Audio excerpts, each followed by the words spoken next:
Intel Group-ийн 20 жилийн ойн хүрээнд Монголын түүх харилцаа холбооны хөгжил тулгуурласан өртөө immersive үзэгсэл нээгдэж үзэгчдийн цаг хугацааныг аялалд үрж байгаа юм байна. Тэгэхээр дижитал экосистемийг бүрдүүлж буй тус групп олон мэдрэхүйн орчинд суурилсан Монголын анхны томоохон immersive үзэгслэн төлөвлөснараа соёлын өвийг сэргээхэд чухал алхам болж байгааг анхны үзэгчд нь онцолж байсан юм а.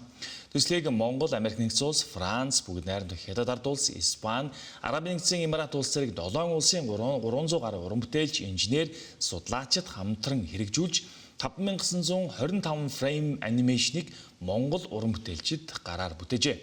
Өртөө үзэгсэл нь хүн төрөлхтний харилцаа холбооноос эхлээд хүн нүгүрэн их Монгол улсын морин өртөө улмаар орчин үеийн дижитал экосистем хүртэлх хөгжлийг нэг дор харуулж байгаа юм байна.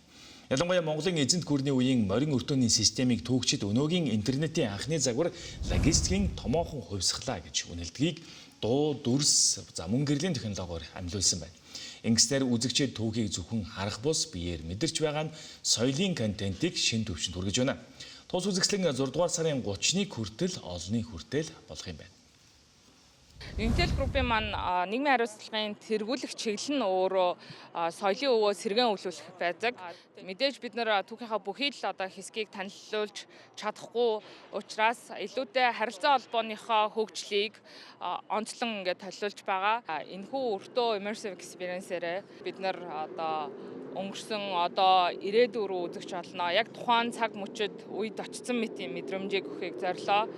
За immersive experience-ийн онцлог нь өөрөө дуу хөгжим, дүрс, технологийн хослолоор яг үзэгчийг тухайн орчинд очсон мэт нөгөөдөөгөр орчноосоо бүр тасраад өөр ертөнцид очсон мэт мэдрэмжийг өгдөгөөр онцлогтой. Тэгээд энэ үзүрийг үзснээрээ үзэгч олон маань шал өөр мэдрэмжийг авна гэдэгт бол бид итгэлтэй байна. So immersive experience, I think it is the first one in Mongolia. Яг энэ урлагийн бүтээлийн дотор орсон мэдрэмж мэдэрч байгаа нь Монгол анхных нь гэж би бодож байна. Үүгээрээ бид үнэхээр бахархаж байгаа. Immersive experience гэдэг бол бид яг урлагийн бүтээлийн дотор орсон мэдрэмж авах мөч байдаг. Цаг гарган дотор нь орж шалан дээрхч, ханан дээрхч дүрсүүдийг харна. Таны эргэн тойронд бүх талаас дуу аваа сонсогдно. Энэ бүхэн танд шинэ ертөнцийн дотор нэгэн сэтгэл хөдлөлийн дотор орчихсон мэт хараа мэдрэмжийг өгдөг. Бидний хувьд Монголын соёлын талаар ярих, мөн түүхийг хүндэтгэх нь маш чухал байсан. Тиймээс бид түүхчтэй хамтарч ажилласан. Надад болон манай багийнхан эдгээр түүхчидтэй хамтран ажиллаж, нутгийн соёлыг ойлгох нь үнэхээр сонирхолтой байсан. Бид энэ бүхнийг Монгол хөгжим, Монгол дуу хоолойтой уялдуулан нэгтгэж, Монголын түүхийн нэг хэсгийг өгүүлэх бүтээл бий болохыг хичээсэн.